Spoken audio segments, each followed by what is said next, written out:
Hello, everybody.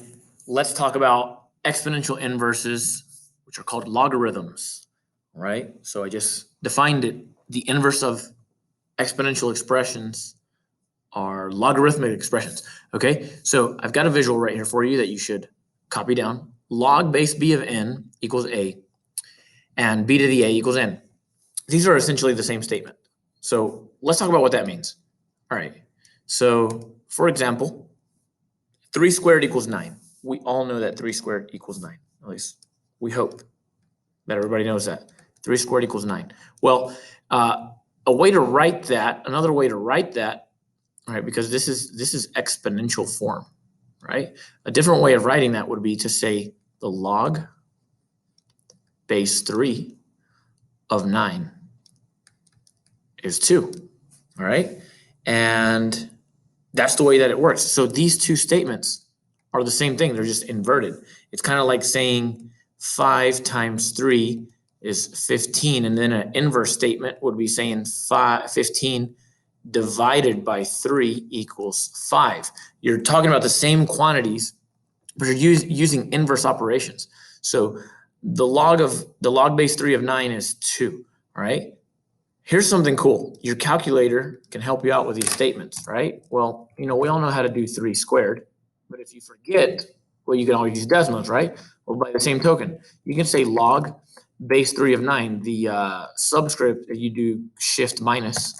So log base 3 of 9 is 2. And what that basically means is, what the calculator basically interpreted was 3 to what power gives me 9? That's what the logarithmic statement is saying. So to read log base 3 of 9, you're really saying 3 to what power is 9? 3 to the second power is 9, all right? So that is how logs and exponents relate to one another. And it takes a little bit of practice, right? But logs come in really, really handy because let's say, for example, I have 5 to the x equals 25. Well, again, most of you probably know that missing x is 2. 5 squared is 25. But what if you didn't know that? What if you couldn't do that with mental math? All right. Well, you could rewrite 5 to the x, and let's erase. All right. You could rewrite this expression.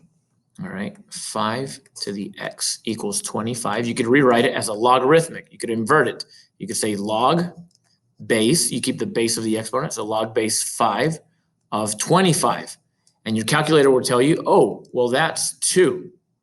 And now you know that's because 5 squared equals 25. So that's how logarithms behave. And here you see that Desmos showed you that log base 5 of 25 is indeed 2. All right. And those are with some simple exercises, but what about the other way around? What if I want to interpret logarithmic statements? All right. So what if I have a log statement that looks like this, the log base 4 of 64, and you don't know what that is. All right. You're asked to simplify it, right? Well, this is basically the same thing as saying 4 to what power is 64?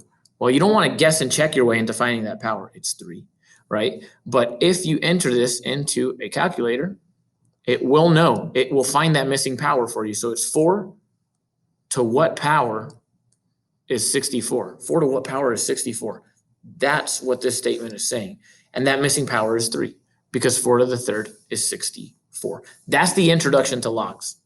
All right. So how can this actually help us? All right.